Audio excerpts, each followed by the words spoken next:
Welcome, Glenside families. Thank you for joining me this evening for our final town hall before our hybrid model gets underway on February 1st, 2021. Just some housekeeping items. Please stay on mute. And if you can hold your questions until the end, I'm going to try to get through the entire presentation, and maybe some of the questions that you have will be answered as we make our way through the presentation.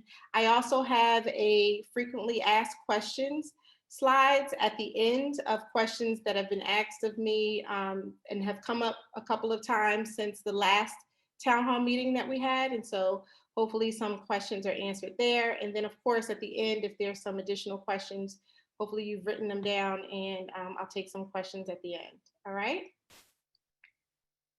All right, so we'll get started. Let's see. So our agenda for this evening is to do an overview of our hybrid learning model, which includes remote scholars and in-person scholars. We have a cute video that was produced and made with our student ambassadors that we'll share. The volume, I will admit, is a little low on the video, so if there are parts that I need to narrate, I will. And then we'll take some questions and answers at the end. I'm going to start with the demographics of our school. So at the current time, as of today, we have 357 scholars total, and we have 227 students returning to the in-person model. This is a breakdown from each classroom, so you can have an idea of how many scholars are returning to your child's classroom. And then this is a graph of our building. So it just really shows the directions that we'll have in our school. There's one-way directions. The nice part, we're a big square, so scholars will, if they're entering the front of the building, right here is the front office.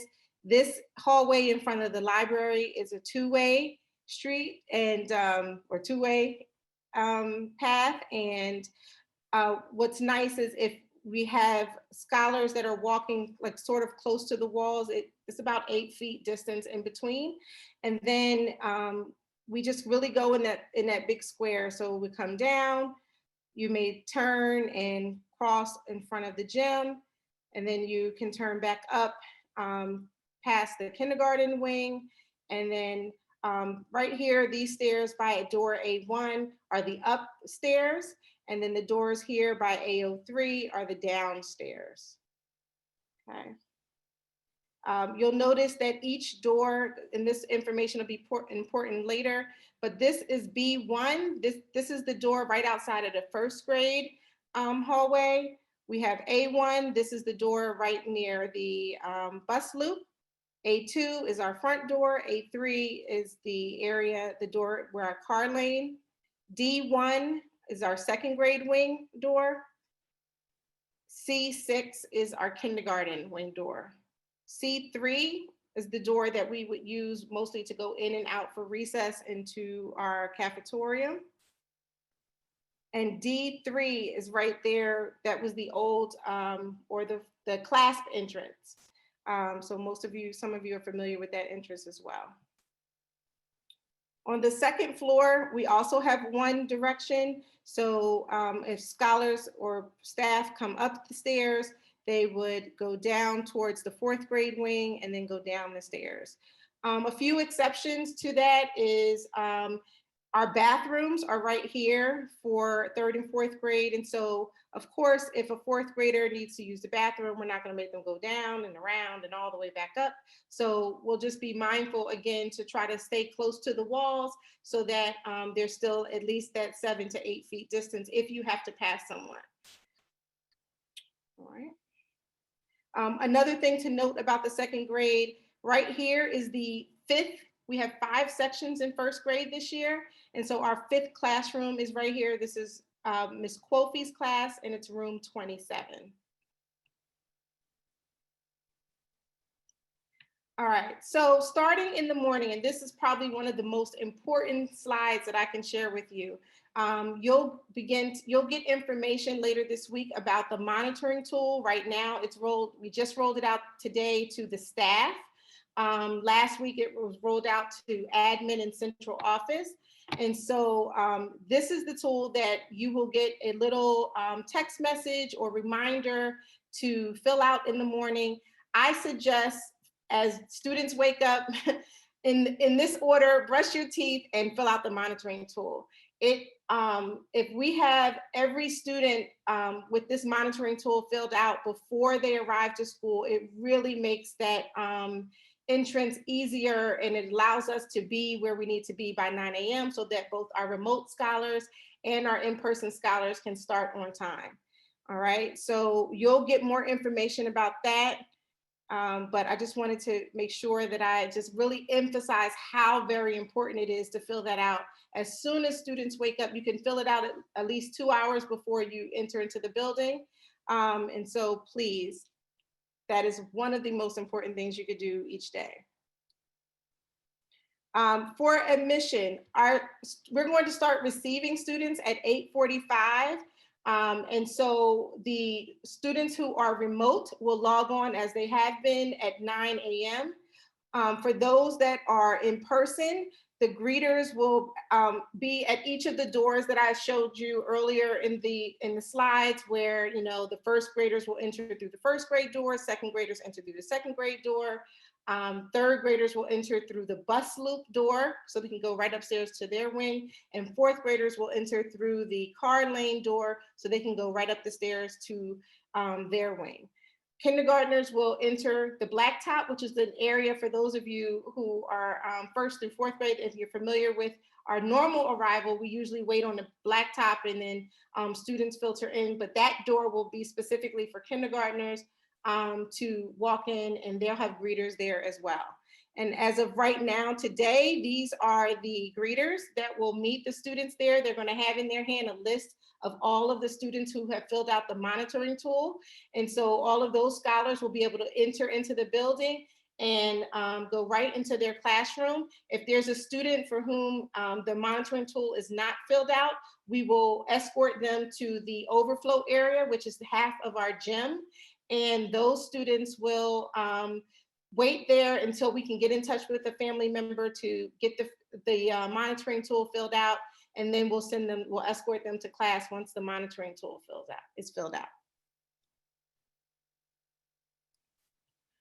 So our arrival, we're having sort of a staggered arrival. So walkers will enter first, followed by car riders, followed by their bus riders. So we're allowing walkers to enter at 8:45. We're asking car riders, they can start exiting their vehicles at 8:50 and enter. And then we'll start to empty the buses at 8:55 so that they can enter. And again, they're gonna walk to their grade level doors, and they'll walk in. The greeters will have their list and make sure that they're approved, and then they'll go right into their classroom. Our remote scholars, again, will log on at 9 a.m. and we'll get ready for our morning meeting. We'll run a report to see who has not filled out the monitoring tool at 8:30. We'll start to call families and send reminders at that time. Just, you may have forgotten. So our goal is to try to get as many families to fill out that monitoring tool before 9 a.m. as possible. I can say this again, even with a small number of students, we're having to remind families every day. And so I just can't stress enough to fill that tool out each morning. I mentioned that the holding room is the gym overflow space. Our bus procedure, students will be socially distant on the buses, but it's not guaranteed. So we're going to do our best. Bus drivers will make sure that students wear masks when they enter the bus, or give them a mask if they do not have one. Staff will board every bus and verify that all the students have filled out the monitoring tool. Those that have filled it out, when it's time to exit the bus, they'll go to their grade level door. Those who have not filled it out, again, we'll escort them to the overflow area, the gym area. Late arrival. Parents were asking that you call the front office, and someone will meet you, someone from the front office staff, Ms. Sertikoff or Ms. Howard will meet you at the front of the door to receive your students. We'll have a sign out clipboard there for you to sign the student in. Remote families, if your scholars are going to be late that day, you may simply email the teacher and the teachers will send that information to the front office so that we can make a note of it. If you can, you would email bsertikoff@cheltenham.org. And she's really been taking like all of our attendance and all of that kind of information. And so if you're a remote scholar, you'll just email us. Late arrival, parents dropping off students will need to sign their students in. And then if you have to have an early dismissal, we're asking that we receive that information no later than 12 p.m. so that we can prepare. If it's an emergency, then at least an hour before. But of course, we'll understand if you have to just come, you need to come. But we're asking that if it can be helped, if you could please let us know as soon as possible. Dismissal for scholars that are in person is 3:40, and technically dismissal for remote students is 3:40. Again, that asynchronous time, if you're remote, it's kind of at your own pace. But for the students that are in person, we will begin the dismissal process. An announcement will be made at 3:30, and then at 3:35, we will start to dismiss in a staggered way as well. Students will be dismissed from their classroom and then exit the appropriate dismissal door. So walkers will be called first, and we're asking all families who are picking up their students and consider them a walker to meet at that kindergarten entrance C06, that's the back of the school. We'll dismiss walkers, they'll walk out of that door and meet the families, and we'll have staff there to shake and point to the person that's picking the student up to make sure that they're going home with the right person. If you are a car rider, you're going to exit through, we'll call you down. We're going to have a list that we start to create as parents park. We'll start to make a list of the order, the student's name and the teacher's name. And then we'll start to prepare those teachers at those, send these 10 students down, they'll come down and go right into the car. We are in the process of making little decals to go on to your dashboard or your, and it will have the student's name and the teacher and the grade. And that way, as you start to line up in that car line, we're taking that information so we know the order in which students need to be called down. And then for bus riders, again, we're calling them in the order that the buses arrive, and they will exit through A1, and they will be led by a staff member as they normally are, and the staff member will check them off and make sure that all of the bus riders get home safely.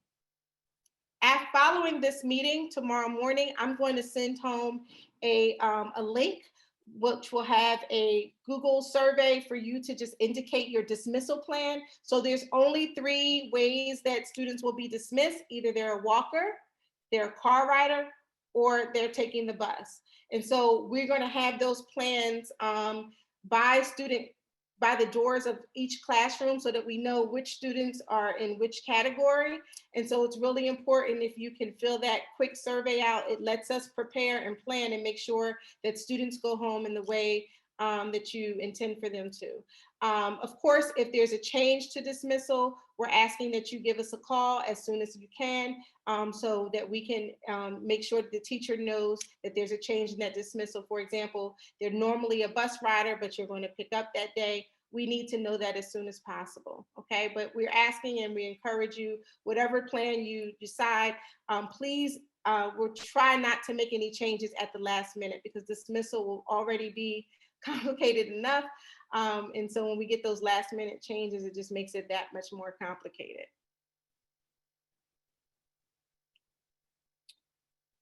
Miss Floyd is going to sponsor our student safeties this year. So we will have some 4th grade scholars that are in person that are able to sort of assist with helping, especially the kindergartners who this is their first experience in our school, making sure that they know where they're going and be able to escort them and support them along the way with the staff.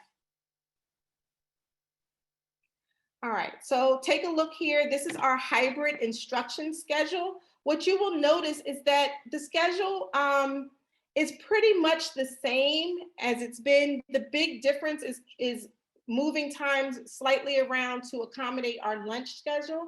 So right now, there's probably a 5 to 10 minute differential in terms of lunch amongst the grades, but here, each grade will have a lunch period and then a recess period with a 5 minute transition time in between to make sure that we can clean all of the tables in time for the next group to come. We're asking teachers to stagger their arrival into the lunchroom. We have socially distanced spots in the lunchroom. Each grade or each student will have an assigned seat. You'll see the way that the seats are sitting, but they'll sit with their grade, and that way they'll know exactly where to go when they enter into the lunchroom for lunch. The yellow area is our asynchronous time. That's going to be asynchronous for both remote scholars and for in-person scholars. And so that time, as we've shared before, is really practice and application.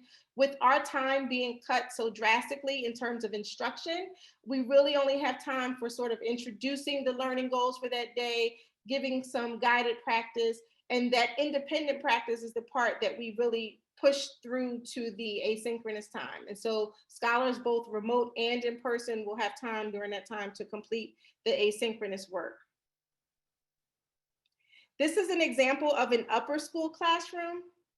So the desks are 6 feet apart, and it's not 6 feet from edge to edge, but 6 feet from middle to middle. As you can see, students are sitting in the middle. So from here to, or this is a better example, from here to here is 6 feet distance. So we've measured each and every desk to make sure, and we've moved all other extra furniture out of the room to make sure that we could really guarantee the non-negotiable of 6 feet apart in every classroom. This is an example of a first grade classroom with upward 13, 14 desks. And again, each desk is 6 feet apart. A lot of questions about hybrid instruction. This is not the best photo because it's a little blurry, but I just wanted to give you an example of each teacher received an extra monitor, and on that monitor will be all of the remote scholars, so that he or she will be able to see all of the student faces. And then in front of the teacher will be their laptop, and so they will be able to, talk to the students in person and talk to the students that are remote. And here is our smart board, and so the instruction, or just as it is now, will be projected on the smart board, so the students in person will be able to see the same thing that the students that are remote are seeing.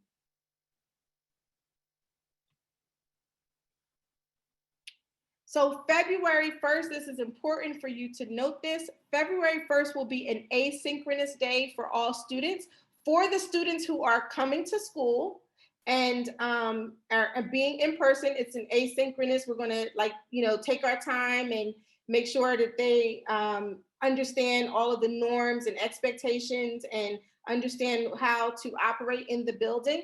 And it also will be asynchronous day for the remote scholars to do work at their own pace. As you can imagine, that first day, it's going to take a little longer to arrive. It's going to take a little longer to dismiss. We need to go through the routines and teach them explicitly. We want to make sure we use a lot of responsive practices in the school. And so it's really important that everyone knows what to do. And so that second day, hopefully it'll be a lot more smoother. And then the scholars, both in person and remote, will be able to learn together. So February 1st, just please note, if you are a remote family, that's going to be asynchronous. If you are an in-person family, you will still come on that day, but the students will, their schedule will really pretty much be about really taking the time to teach them all of the explicit norms for being inside the building.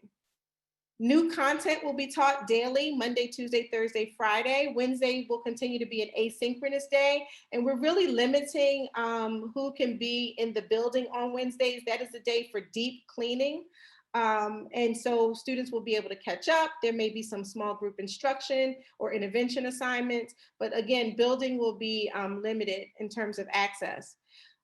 You may hear me identify both the remote scholars as Zoomies and the in-person scholars as Roomies. And so Zoomies and Roomies, as you heard this morning, we are one building, concurrent instruction. So each classroom will function as a cohort. We're going to there will be absolutely no rotating or intermingling of students outside the cohort. So student cohorts will be together throughout the day, and that includes in class, that includes at recess, breaks, and lunch. Each classroom, again, is set up to maintain that 6 feet of social distancing between the students and the teachers. So there will be hand washing times incorporated throughout the schedule. All students will engage in the lesson content and resources primarily through their workbooks that they are currently working with them, even in the remote setting, and then the virtual technologies as well. And the reason for continuing with the virtual technologies is that if for some reason a part of the school needs to shut down or the entire school needs to go remote, we're able to pivot pretty quickly, right? And so it's really important that we maintain some of those same practices that we have as a remote, and that's the reason why we're asking for all the scholars to have their Chromebooks, or they'll have the iPads issued by the district so that they can access all of those virtual tech resources. In-person students will primarily work independently or in socially distant groups. Remote scholars will work independently or in the breakout rooms. Students will maintain all of their belongings and materials mostly at their seat. Coats, backpacks. Cubby use is limited and may be restricted for classrooms with students with 12 or more students. So we'll have little bins in there for students to keep their belongings, anything that may not fit inside their desk. But for the most part, it's really important that we maintain that space and not overcrowd the classroom. We're going to discourage students from sharing any supplies like pencils, library books, and other materials and items. They will have you'll learn about our library plan. They will be able to check out books, and then we'll quarantine the books, and then they'll be able to check out books again. So we are doing that for both remote. We'll have a remote plan for students to check out books. You'll email Ms. Williams. You'll fill out, you'll email her, let her know what the student is interested in, and she'll curate a bag of books, and you'll be able to pick up those books if you'd like to check it out for remote families. And then for the scholars who are in person during their library cycle, they will be able to also check out books. Social emotional learning will remain a priority in the building. We'll continue to focus on this area in morning meeting guidance and during asynchronous time. Roomies and Zoomies, again, will need that one-to-one digital, it'll be a one-to-one digital learning program. So if you haven't already, I suggest that you fill out the Chromebook request form, and then they will send you a date to pick up a device.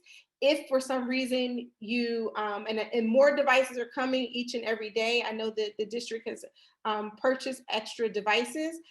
We're really looking to be one-to-one in 3rd and 4th grade, and then we'll have additional devices in the building that students, if they forget it or it's broken or something like that, we'll have library times where they'll be able to go and exchange their Chromebook or their iPad, just to make sure that students continue to have access to their devices. Again, that asynchronous time will be practice and application. For K2, they'll have their second recess. 3rd and 4th grade also have some built-in breaks during the asynchronous time. Classes will travel on a schedule to avoid traffic congestion and just ensure safe and social distancing.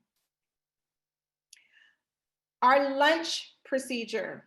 This is a picture of what the cafeteria now looks like. We've taken all the tables out of the cafeteria and replaced them with desks. And so students will have their area. For example, Mr. Rackow's Students will have, their 16 desks that they will come in, and they'll know to go to those 16 desks each day for lunch.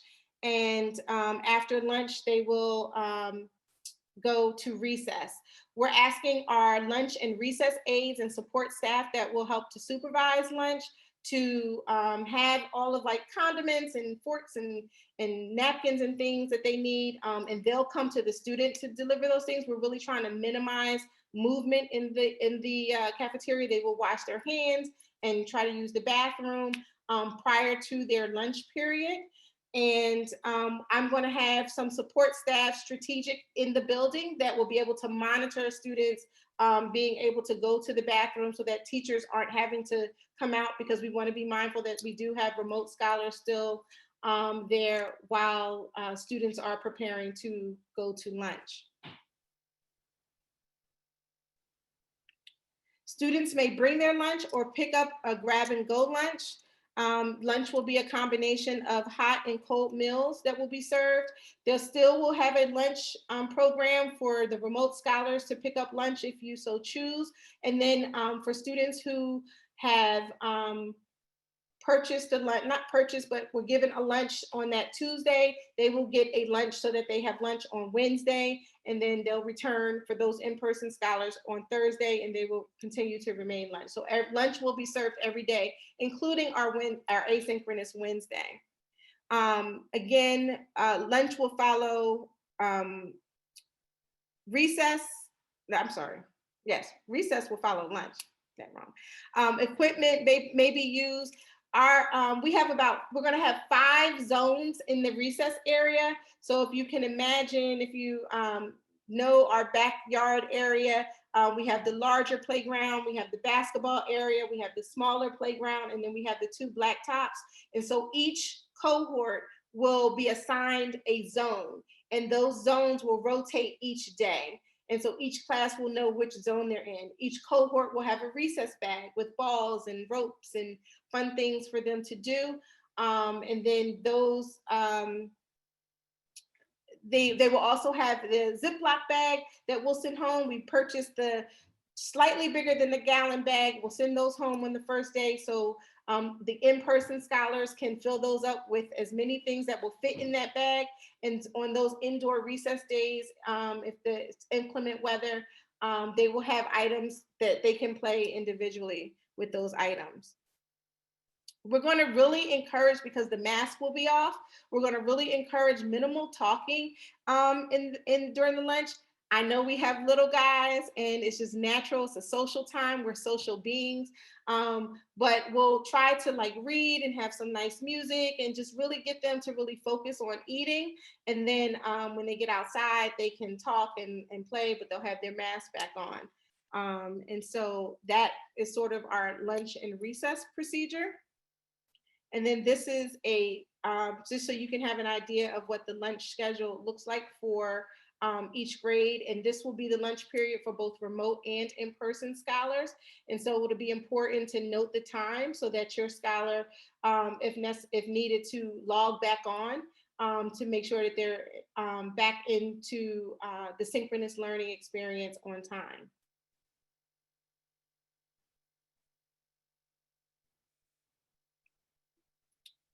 Our school norms. Staff will ensure that students do not congregate. We'll minimize equipment sharing. Again, I shared about the recess zones, maintaining our 6 feet social distancing. Students will play only with their cohorts at recess. Students will, as they enter the building, they will get hand sanitizer at the end of recess upon entering the building. They will enter through specified doors and know the corresponding route to go back to their classrooms. Students will be permitted, again, to utilize the playground equipment with the students in their cohort, and that equipment will be wiped down frequently throughout the week. These are some of the signage that you'll see around the building. We have lots of signs on doors to remind you to wear your mask. We have lots of signs to remind you to, the 3 C's in terms of washing your hands. We have signage to share with you, like the directions, the one-way directionality in the building. And then the little circular sign there is on the floor that sign is our social distancing spot. So any place in the building where typically there's a line, we've measured out 6 feet social distancing, so students will know to stand in those spots to help them and guide them in terms of being 6 feet apart. Our specials. Scholars will stay contained in their classrooms during specials. Specialists will move to the homeroom in a cart model, and there's a 2-week rotation. So the exception to this is PE. Students will go to gym for PE, and we have Miss Nathan is working now on creating nice social distance spots for students to be able to not have huge, large movements, but to have some movement so that they can have like an extra period to get some of those large motor skills out. The 2-week cycle, just for an example, on February 1st through February 12th, the classrooms that have art will have art every day for those 2 weeks. So room 20, room 15, room 10, room 6, and room 27 will have art for those 2 weeks. And then the next 2-week rotation, they may have music for 2 weeks. And then the next 2-week rotation, they'll have PE. And we've worked it out through the end of the school year so that they all have an equal amount of time in each of the specials for the remainder of the year. And that includes with our spring break. Again, remote and in-person scholars will be able to check out books from the library, and those procedures will be emailed home.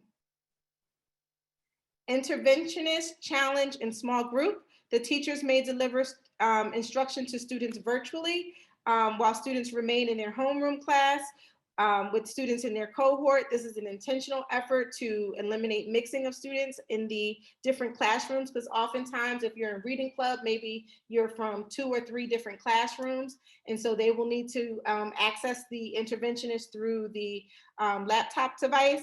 Now, an exception to that may be if I have, let's say, 4 students in a reading club and 3 are from the same classroom, the teacher may meet with the 3 in the same classroom and meet remotely with the 1 student, and then at another time flip-flop so that those students are, meeting on the laptop and then meeting in person with the student. It's just really going to be based on student needs.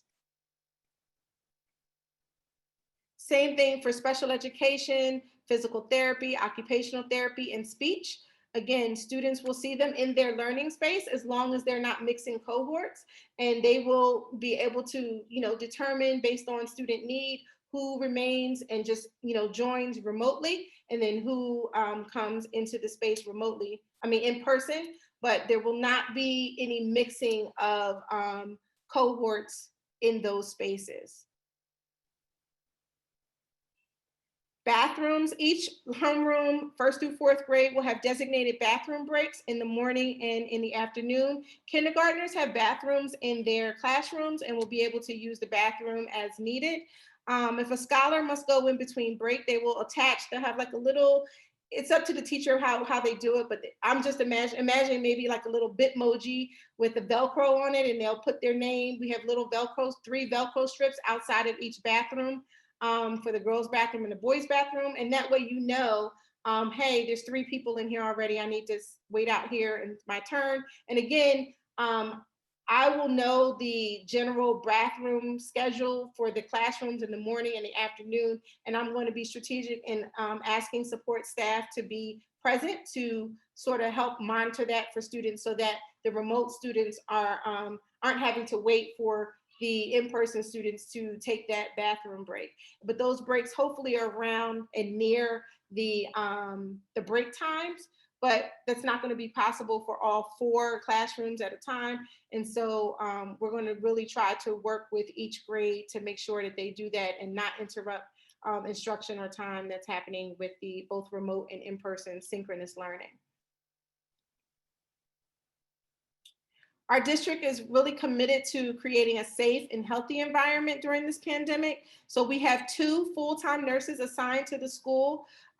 We have teachers will be educated regarding symptoms of COVID-19. Parents will be notified of the classroom protocols.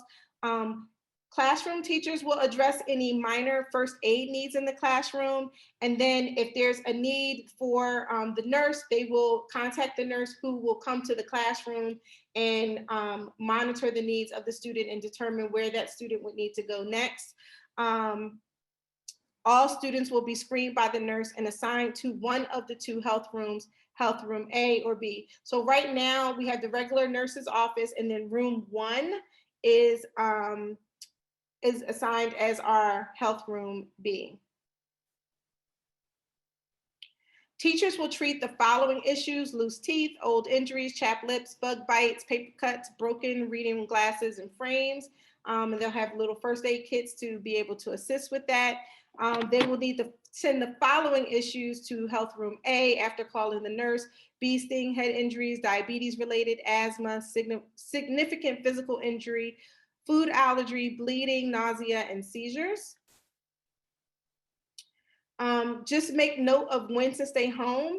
And this, really monitoring if there's a fever of 104 or greater with chills, a cough, shortness of breath, new loss of taste or smell, vomiting, diarrhea in the last 24 hours, sore throat. All of these are some of the questions that you'll answer in our monitoring tool. So if any of those items are present, those are, a good indicator that the student may need to stay home that day. In addition, if they've been in close contact with anyone who has been diagnosed with COVID-19, travel to another state longer than 24 hours, or awaiting COVID-19 results. At this time, we do not have any in-person clubs or activities happening. We don't know when that will occur. It may not occur until next year, but our after-school activities those that we have will remain remote, and there are some that will start up in the spring. And so just look for more information about that. As you've noted from the last board meeting, class will not operate for the remainder of this year. So again, please be sure to fill out the survey that I send out tomorrow, just indicating your students, if you are in person, indicating your students' dismissal plan. And at the current time, we're limiting visitors to the building. We're not having volunteers and such. It's really only essential staff. We have some student teachers. There may be some folks that come in to fix items and things of that nature. They all have to fill out the monitoring tool before being in the building. We have nurses that are throughout the day monitoring that tool and giving a call to anyone who may need further questioning before allowing them into the building. We will mostly meet when parents are dropping off. Once school starts, right now, parents are like picking up books. They come into the office and we hand them the book and they leave. But starting February 1st, we'll meet you in the foyer, and we'll be able to exchange whatever information or materials or assign students in that foyer area.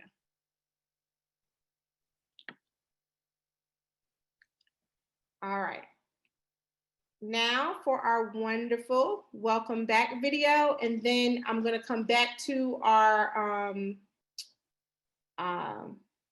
slides for some frequently asked questions that have come up since the last time we met in our town hall, and then I'll take questions and answers at that time. Okay.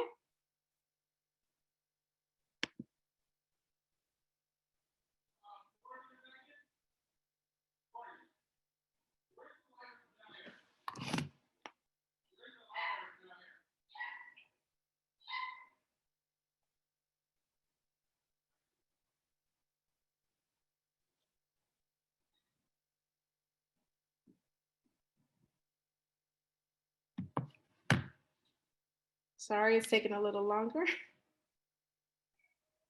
right, can everybody see the video? Thumbs up? Okay, good. Hello, everyone. Welcome back to our school building. We are so excited to have you to come back. We have missed you so much. Things are going to be a little different when you return to the building.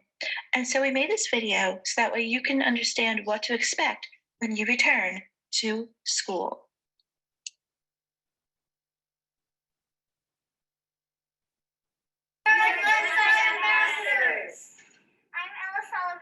I'm Samuel Levine. I'm Anthony Garcia. I'm Michelle. I'm Vera Wingen.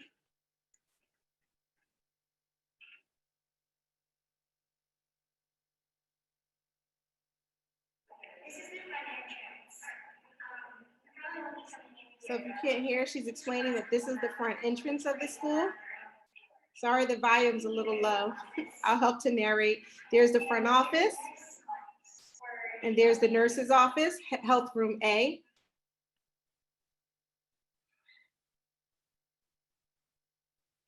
Hi. So at school, these water fountains will not work, but if you bring a water bottle to school from home, you can put it under here and it's unsaturated.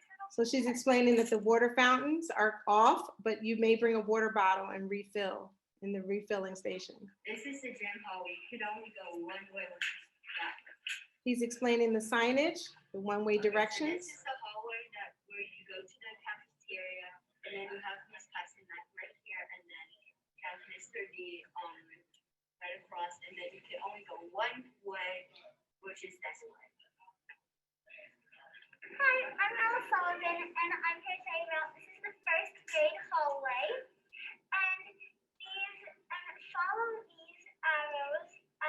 And again, she's explaining the arrows in the first grade hallway. Actually, the hallway in the first grade wing with the library is two ways. And at the end of the hallway, this is the big door. That's the end of the first grade hallway. That's the door where the first graders will enter in the morning. This is the hallway for third and fourth grade. So now he's on the third and fourth grade hallway. Upstairs is just one singular hallway. And then there's also a first grade classroom, and then a water fountain on the 12th floor. And he's explaining there's a first grade classroom on the second floor this year. You can only go one way, which is this way, and in the morning, all of the kindergartners will enter through that door. And that's the kindergarten hallway.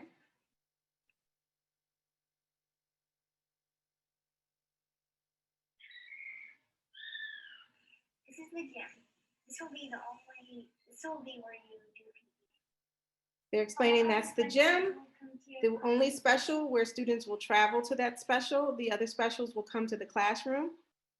Now they're describing the bathrooms. This is the boys and girls bathrooms. Your teachers will give you bathroom breaks throughout the day. You can find bathrooms throughout the building on most of the grade hallways, and there can only be 3 people in a bathroom at a time. And also, before you go in, make sure you're going into the right one. So read the labels. Also, there's a water fountain. He reminded us to read the labels. Make sure you go into the right bathroom. Now you'll see the cafeteria. Hi, this is the cafeteria. You must wash your hands. In the classroom before entering the cafeteria. Masks will not be worn while eating. Classes will also be staggered. You cannot walk around, but you may raise your hand if you have to use the bathroom. So you'll wash your hands before you enter the cafeteria. Raise your hand if you need to use the bathroom. Hopefully they've done that before they started. And you saw the way the desks are set up, and it's facing outside, which is nice. Hi, this is like the playground. And that's our playground area.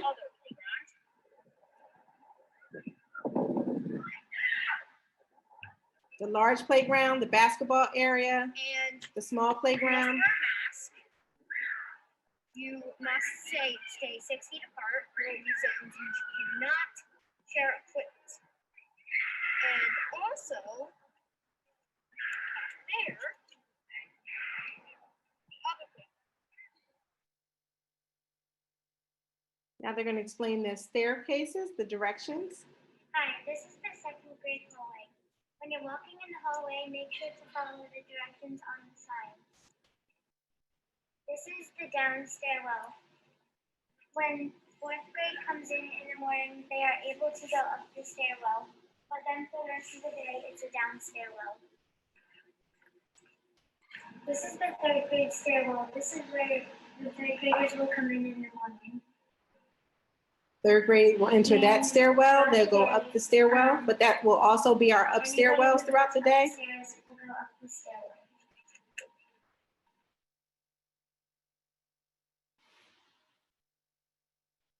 If you're an R rider, we're going to be going up the fourth grade stairwell. If you take the van, you're going to use these doors. And if you take the bus, you're going to go through the third grade stairwell.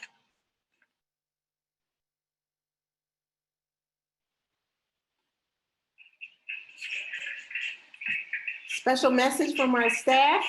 When you're walking in the hall or in your class, There's a big favor that we have to ask. for the health and safety of your sisters and bros, You'll need to cover your mouth and your nose.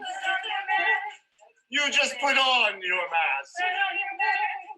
It's so easy and fast. Come on, it's a blast. And then go wash your hands.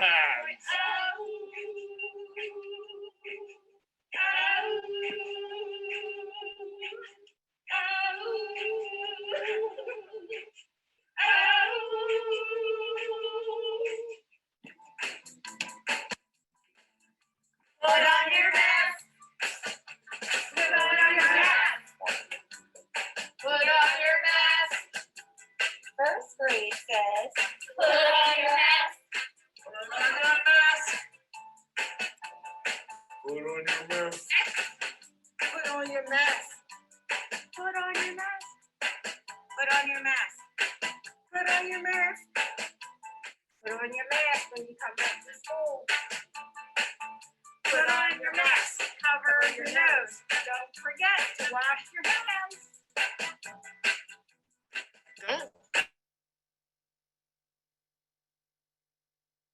Kid.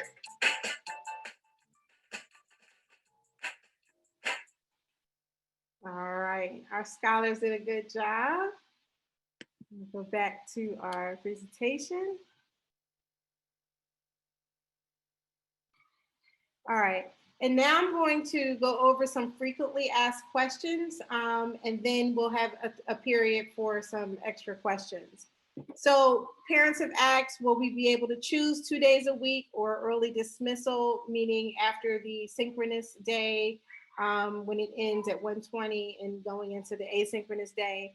And my answer to that is that we encourage you in person, those who've chosen in person, to attend according to the plan, which is 4 days in full day.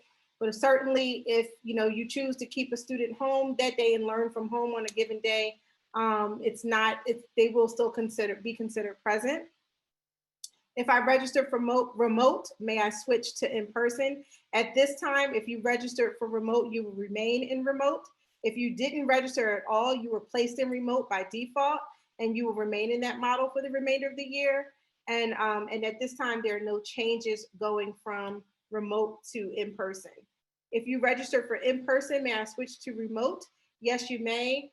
Just email me and I will confirm the change. And just please note that you will remain in that model for the remainder of the year. Will remote scholars have office hours? Yes, they will. That time will be set up by the individual teachers, and they'll communicate with you what those office hours will be. And it will take place during the asynchronous time. May we send children with a backpack on wheels? Where, as you can see, our space is really limited, and we want to be able to maintain that 6 feet of social distancing. It's going to start to fill up with their backpacks and their coats and things. And so we're asking at this time that the backpacks not have wheels. But teachers are really thinking critically about ways that they can lighten the load in the bags. One of the things that we're just trying to be mindful, if for some reason we have to, go asynchronous on a given day, we've talked a lot about really getting your mind ready to be flexible. We want to make sure that they take that device back and forth so that we can pivot right into our virtual model if needed. Will remote students be able to see their in-person classmates? All teachers received a second monitor to for some concurrent interaction. So if teachers like turn their laptop around, they'll be able to, the camera will show like the in-person students will be able to see the remote students on the monitor. And then they both will be able to see what the teacher is presenting through the smart board. Will students need extra layers of clothing to allow for windows to be open? Weather permitting, we are encouraging teachers to have the windows open, or maybe if they're out for lunch and recess, they open the windows. But we also encourage teachers to keep their door open. So I'd say, you know, dress your students normal. We're not going to obviously have the windows open if it's freezing outside, but we want to make sure that we keep a nice airflow in each room.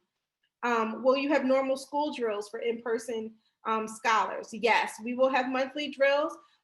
We've been given a waiver to kind of do it in groups, but we will have students be able to, and staff practice if there were some sort of emergency, what steps they need to take in order to remain safe.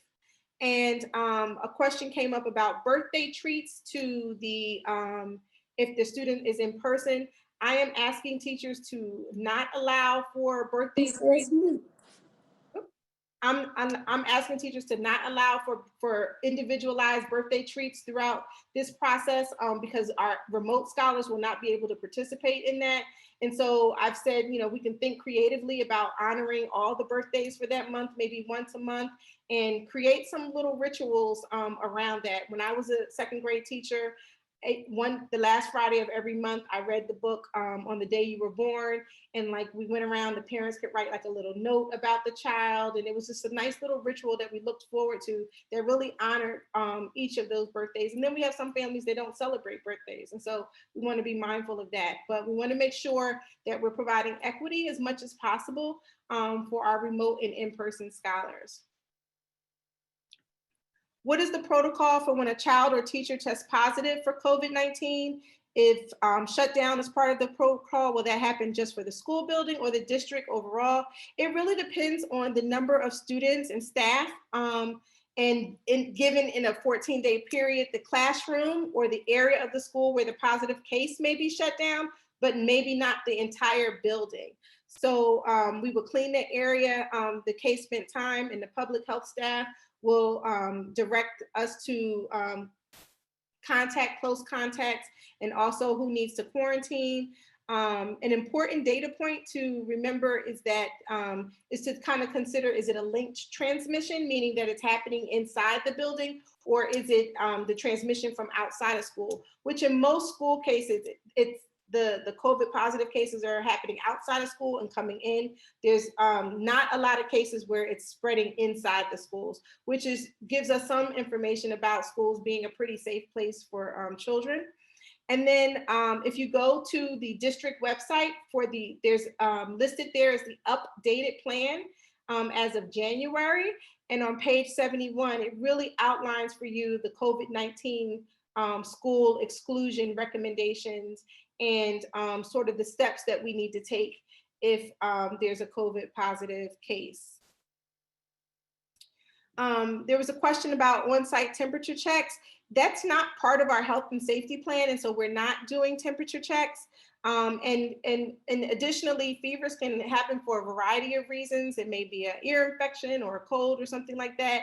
But our monitoring tool really helps us to determine who we need to probe further and who may need to be excluded and or take a test or something like that. For classrooms with more than 8 or 9 students, there was a question about how far apart the desks are. And as I explained earlier and you saw in the picture, we've measured 6 feet from middle to desk where students are sitting. Students don't typically sit at the edge of the desk. In kindergarten, they have tables that are 6 feet apart, and so they are sitting at the edge of the tables. But other than that, we've made sure that wherever the students are sitting, they are 6 feet apart. There was a question about teachers teaching both in person and remote. A question about the 4-day model. I think it's been explained a couple of times that, you know, overall the district had less than 50% or less of students returning to the the in-person model, which drove the decision to go 4 days versus a 2-day A and B hybrid model. That and that, as far as I know, that's the reasoning behind us choosing the 4-day model. Teachers will be taking in-person students for lavatory breaks and bathroom capacity. So again, we've been really fortunate to have bring back some of our class staff who have some flexible schedules, and we're super excited to be able to offer them some time in the buildings throughout the day to assist us with different protocols. So they'll be assisting at lunch, they'll be assisting at recess, they'll also be assisting in the hallways to help us monitor those bathroom breaks so that teachers can continue to attend to both the in-person and the remote scholars. And then challenges around providing instruction in person and virtual. Absolutely. I mean, it's a challenge. It's something that we're learning to do. We're trying to provide as much training and support as we possibly can. There's several teachers, as you know, who've been pulled from their various positions to be like technology gurus, and they have made themselves super accessible to come into the building and work with teachers one-on-one or in small groups to really help them understand how to do this hybrid instruction to both virtual and in-person students at the same time, well, as best as expected. All right, that's it. Questions? I'm gonna ask if you know how to please, if you raise your hand, I can see the participants here and I can call on any hands that are raised.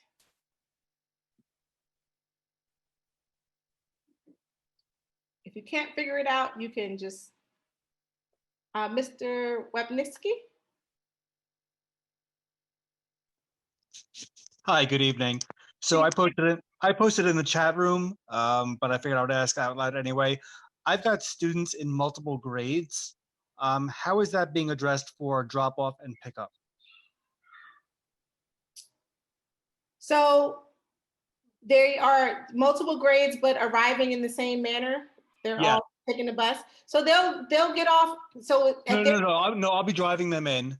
Okay, And I'm concerned about drop off and pick up. If it's drop off in the same location, if it's pick up in the same location, if I'm gonna have to drive around to multiple locations. No. So driving car riders will use the car lane.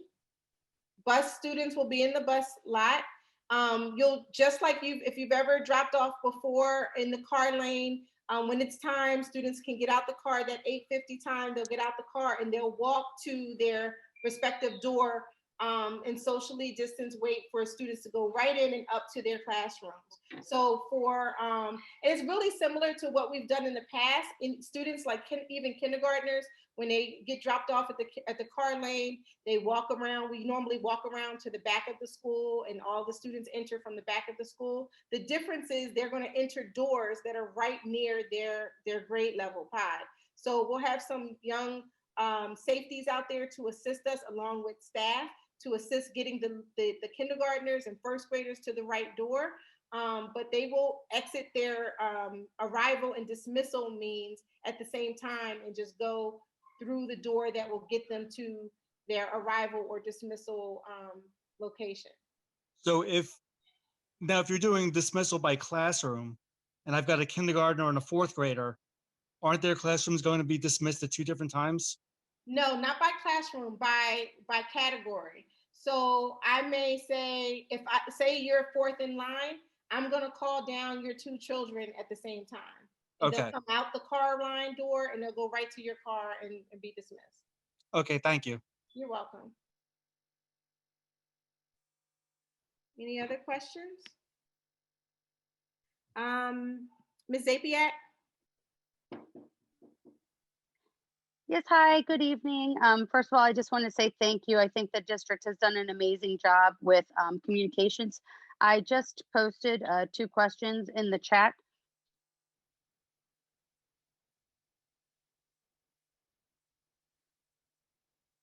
I am unable to see the chat right now. I can read it.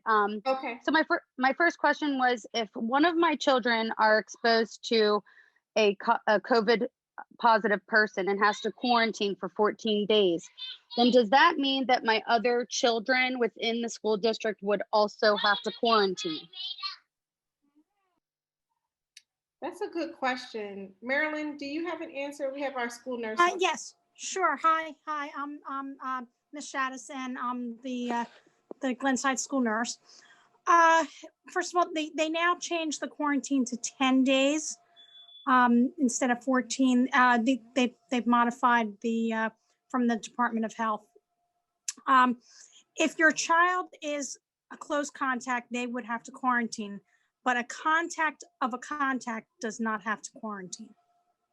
Right. So it would really require further investigation to determine, you know, if the siblings would need to quarantine as well. Okay, thank you. And then my second question was, if my child's teacher is out sick for the day, then does that mean that they go directly to a remote experience, or would they be like split up in groups? Like so far we've had that happen where the class was split up between the 4 different classrooms.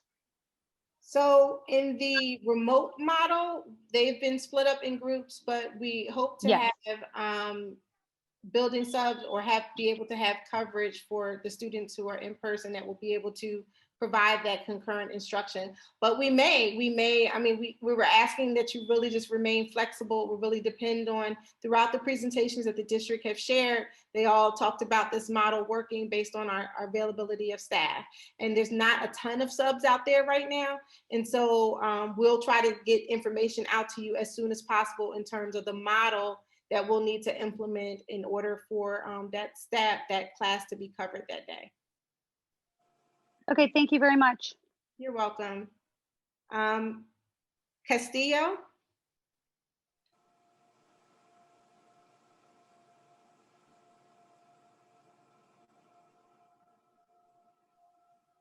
I can hear you. Do you still have a question? I think it says Lourdes.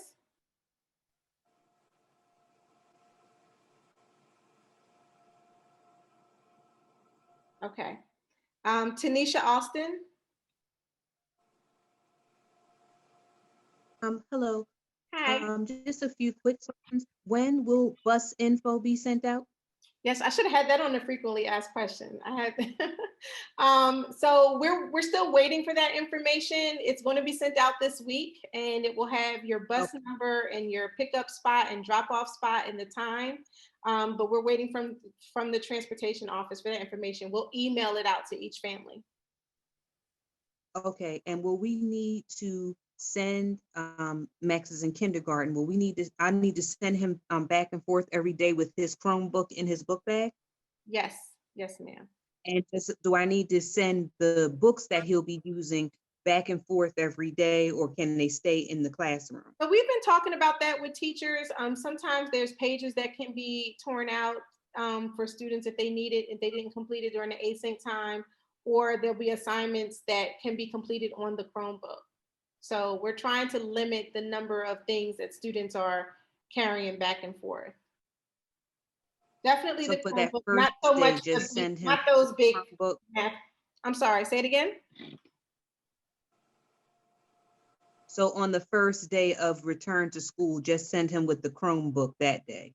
Send him with the Chromebook and anything that the teachers will tell you by grade what you need, what they need to get started for the in-person scholars. A lot of the teachers have done the materials distribution and only did it for the remote scholars, because all of the things that the students need are for in-person or are kept in the classroom. So they'll tell you exactly what you need for that first day.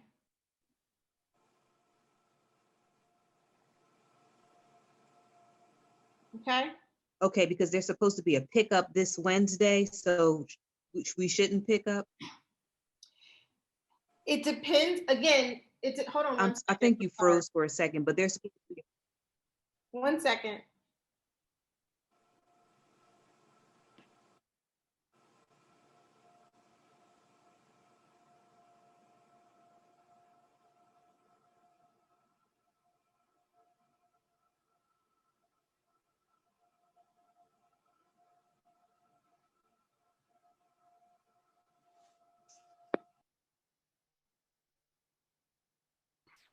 Sorry, one of my coworkers were visiting. So it really depends on the grade. And so some grades are distributing to all of the students in the grade, and some grades have kept the things in the building for the remote students. For the in-person students, and sent home things for the students who will remain remote. And those are the questions that I would really ask you to pose to the teacher, and they can tell you sort of their rationale around that. But it just varies from grade to grade. Because there was this Wednesday, so I was wondering if it was still on or not. Yes, all the pickups are still on. Okay. And they're just making sure. So for example, one grade may have a pickup for the entire grade. If something were to happen and we had to go remote, you'll have all that information, those things there.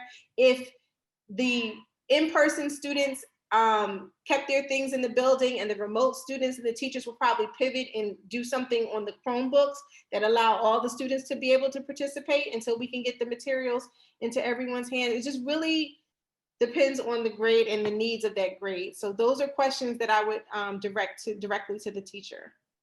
Okay. But the pickups are happening, and most have already occurred. Okay. And one final question.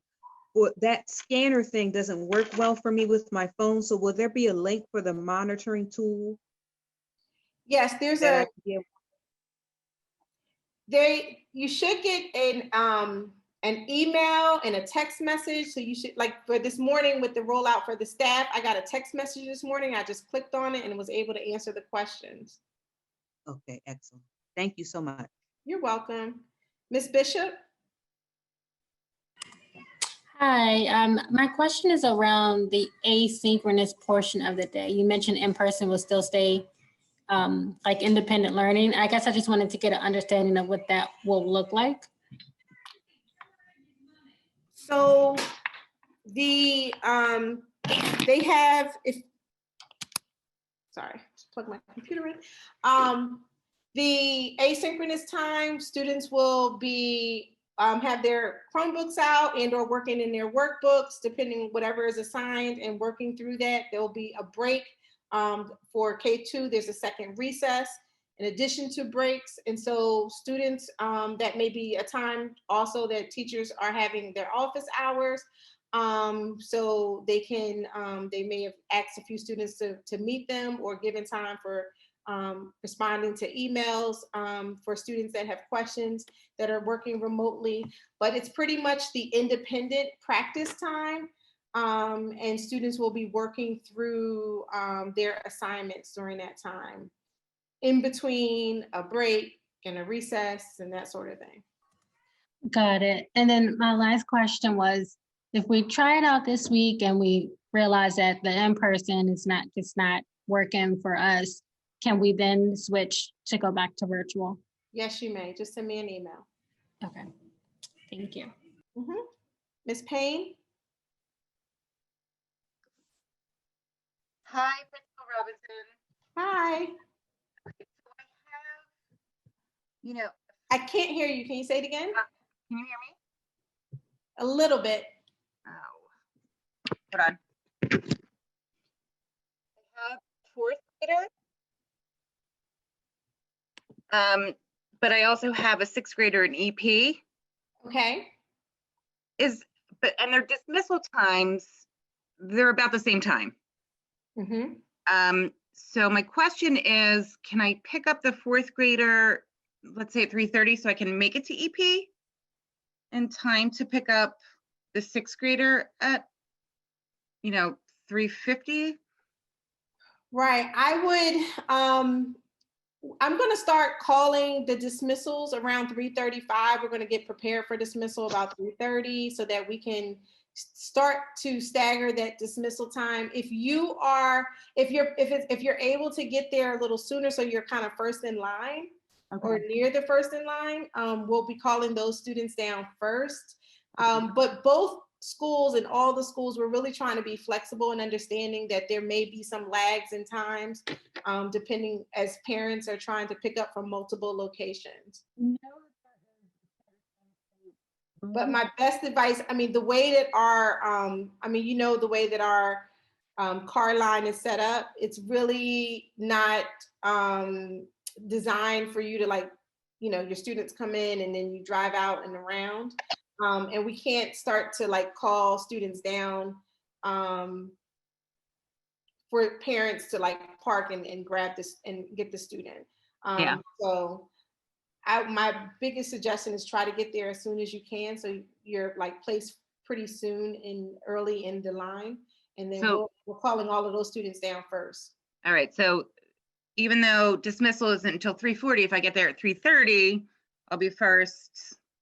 We'll start calling students out. We'll start calling students down and getting them ready to go around the 3:35 time. All right. So I'll get there earlier. I'll grab her and then head to EP. Okay. All right. Thank you. You're welcome. Priscilla? Hello. Hi. I was wondering, how do I drop off medication for the kids? Ms. Shaddis? Hi, I'm in the building this week.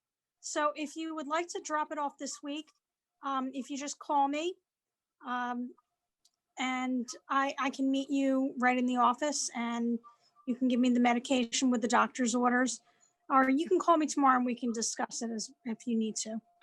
Okay, you're in the office all day for the rest of the week? Yes, I am. Okay. Except Wednesday. Okay, sounds good. Thank you. You're welcome.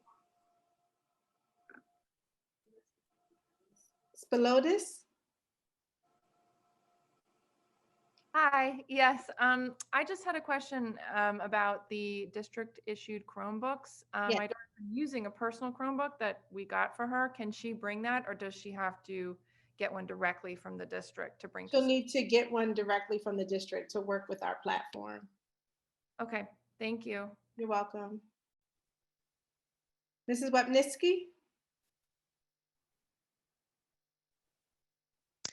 Hi, Mrs. Robinson. Hello. My question actually kind of follows on the heels of the previous question. Sorry, my husband's on his phone also, and now I'm hearing myself echo. So our children also have their own laptops that they've been using for virtual school this whole time. We did get the school issued Chromebooks for them to bring to school. If they have their own devices at home, can they leave those school Chromebooks at school? Yes. If they. All right. Yes. Great. Thank you so much. You're welcome. Just let the teacher know that you have, if we were to pivot to remote, that they will use their, that they can leave theirs at home, in school, so that they can use the ones that they have at home. All right, great. Thank you. You're welcome. Mrs. L?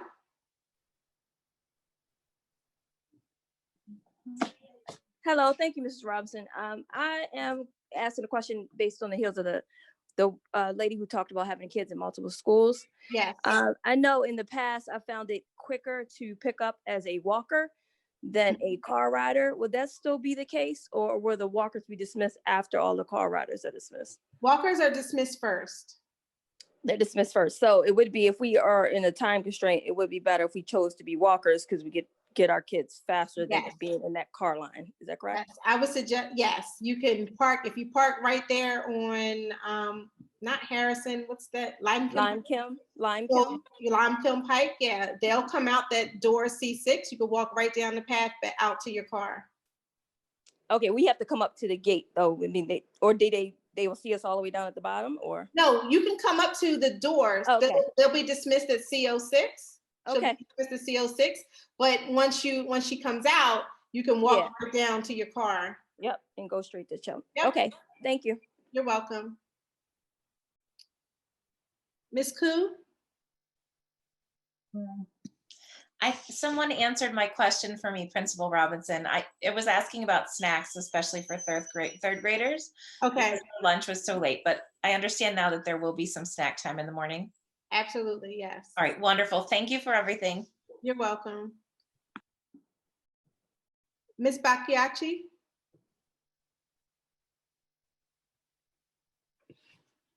Hello, Mrs. Robinson, and thanks for all you're doing. This is a great session. My question is about walking. I live on Oak Road, where we sort of had a pod of families who were always coming and going together. For drop-offs and pickup, we customarily allow each other to take each other's kids if we're in a bind, or if we have kids in the same grades.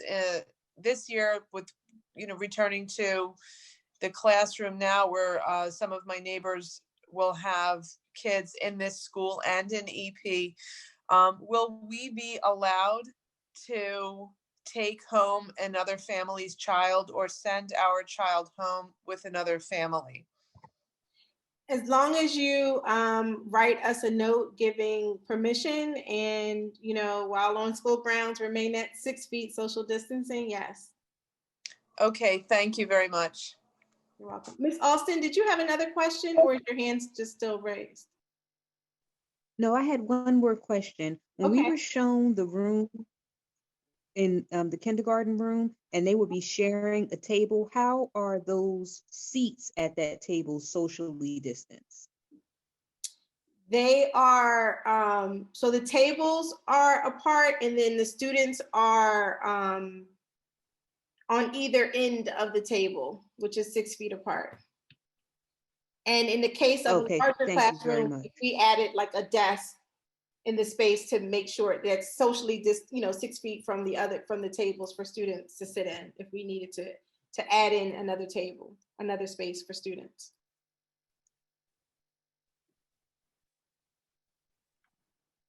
Okay, let me just take a look here, see if there's any more questions.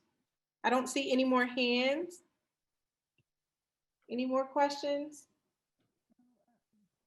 Going once, going twice.